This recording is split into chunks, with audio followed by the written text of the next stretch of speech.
స్క్రీనింగ్కి రేడియాలజీకి difference ఏమైనా ఉందా? Radiology టెస్టులు చేయటం వల్ల స్క్రీనింగ్ అనేది జరుగుతుంది.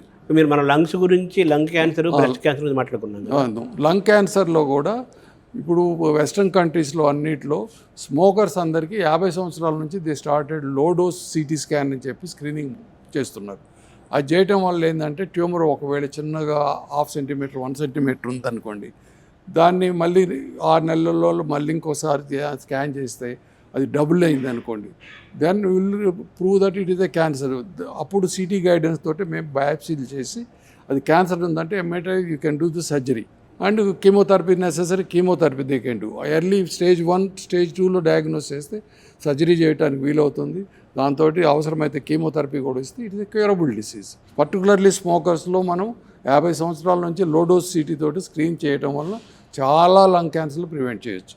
బట్ అన్ఫార్చునేట్లీ ఇప్పుడు ఇంతకుముందు మేల్స్లోనే చూసేవాళ్ళం లంగ్ క్యాన్సర్, ఇప్పుడు ఫిమేల్స్లో కూడా చాలా ఎక్కువ కనిపిస్తుంది.